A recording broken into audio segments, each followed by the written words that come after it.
Le musée McCord présente jusqu'au 10 avril 2016 l'exposition Montréal dans l'œil de Vittorio, 50 ans de vie urbaine et de création graphique. Le commissariat de l'exposition est assuré par Marc Chocot, professeur émérite à l'École de design de l'UQAM. Et la très belle scénographie est signée par Mélanie Crespin. Alors, que peut-on voir?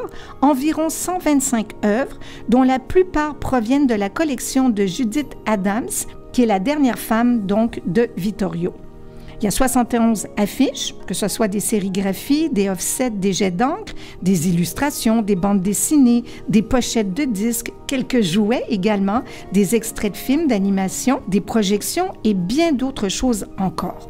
Mais faisons un peu le tour du portrait de qui était Vittorio. Premièrement, quel est son vrai nom? Vittorio Fiorucci. Il est né le 2 novembre 1932 à Zara, sur la côte d'Almate, de parents italiens, et il est mort le 27 juillet 2008. Alors, comment s'est-il retrouvé au Québec? Imaginez-vous donc qu'il voulait immigrer en Australie, mais ses papiers se sont égarés. Il choisit le Canada, un peu par hasard, car il aimait les bandes dessinées sur les Indiens et la police montée.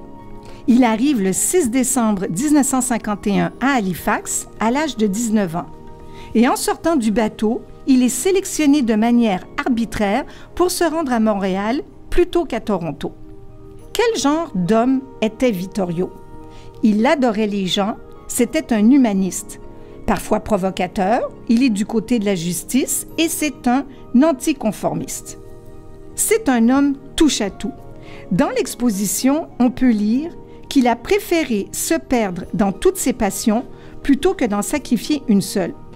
Je trouve que c'est une belle définition pour cet homme qui fut tour à tour affichiste, designer graphique, caricaturiste, scénariste, BDiste, illustrateur, éditeur de magazines, auteur de livres pour enfants, de livres de photographie, sculpteur, collectionneur et bien d'autres choses encore. Vittorio aurait voulu devenir écrivain, mais comme il ne parlait ni l'anglais ni le français à son arrivée au Québec, il a plutôt opté pour le dessin qui devient sa langue d'expression. 83 est une date importante pour lui puisque c'est la naissance du festival Juste pour rire. Il crée alors son fameux petit bonhomme vert prénommé Victor, bien entendu en honneur à Vittorio. Comment est-ce qu'on reconnaît une affiche de cet artiste? Quel est son style? C'est une forme simple, des couleurs vives, les personnages sont étonnants et son humour alors terrifié ordinaire. Il a aussi fait de la photographie, on peut en voir quelques-unes dans l'exposition. D'ailleurs, d'après le galeriste René Blouin, et je cite, « La photographie constituait pour Vittorio un moyen de verbaliser un sensuel hommage à la beauté. » Alors, on peut se poser la question, est-ce que ce sont les femmes ou les arts qui ont été au centre de la vie de Vittorio? Ça, je vous le laisse découvrir quand vous irez au musée McCord. Comment est-ce qu'il les représente? Il les photographie, les dessine et ensuite les met souvent sur des...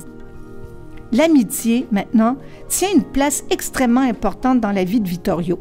Parmi ses amis, plusieurs artistes, dont les sculpteurs Robert Roussel et Fier Vaillancourt, mais aussi des propriétaires de restaurants tels Casa Pedro.